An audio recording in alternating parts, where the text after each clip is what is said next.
Thank you all very much.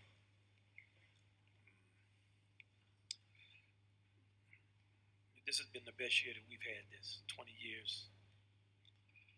By far, it's been the best.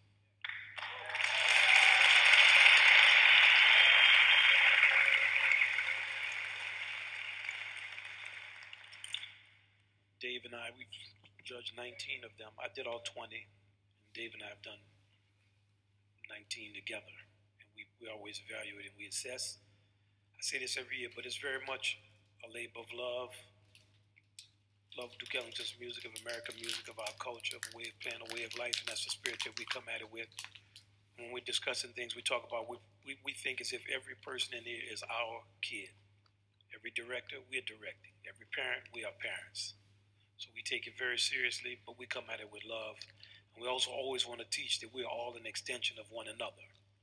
It's not like competition in athletics where you can imagine you play for some city and your city wants to beat another city.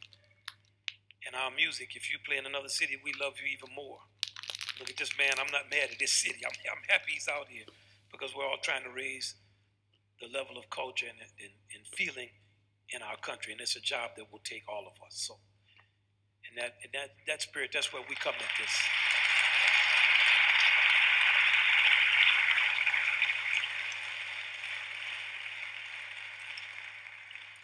Dave is going to speak first about some of the things he heard and whatever he wants to impart to y'all, and then each of us will take a turn just speaking briefly about what we would, whatever they want to talk about. Well, I don't know if I've told this story before, so maybe some of you have heard it, but 20 some odd years ago, Winton came over for dinner one night, and after dinner, we talked about how we could make an impact on jazz education. And he said, well, it has to be repertoire based. And I totally agreed. And he said we got to get your transcriptions of Ellington music into the high schools. I said, well, they're not interested. He said, I said, they won't buy them. They don't buy them from the publishers. And he said, well, we'll give it to them. And I said, I don't even think they want it then. He said, oh, we'll have a competition. Everybody wants to win. And I said, well, okay, let's do it. You know, and I thought, well, it's going to be really sad. No one's going to be able to address this music. They never listened to it. Ellington was so out of style, you know.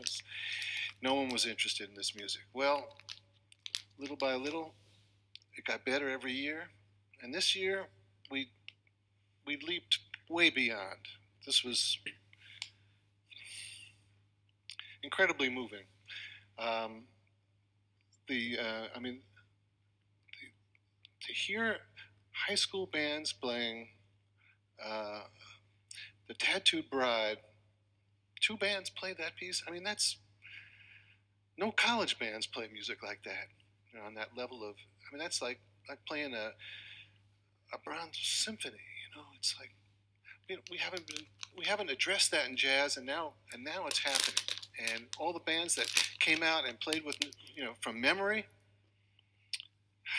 the music gets internalized. When you play from memory, it's internalized, so it's your music. When you're reading it off a page, it's somebody else's music that I'm trying to deal with. But when it's inside you, that's a great thing. And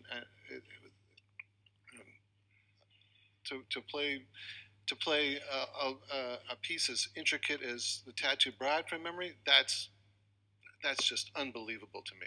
There's no professional bands in the world that have done that. Duke Ellington his band didn't even play it from memory. That's how great this is, what happened for the 2 bands that did that. I mean, I'm knocked out.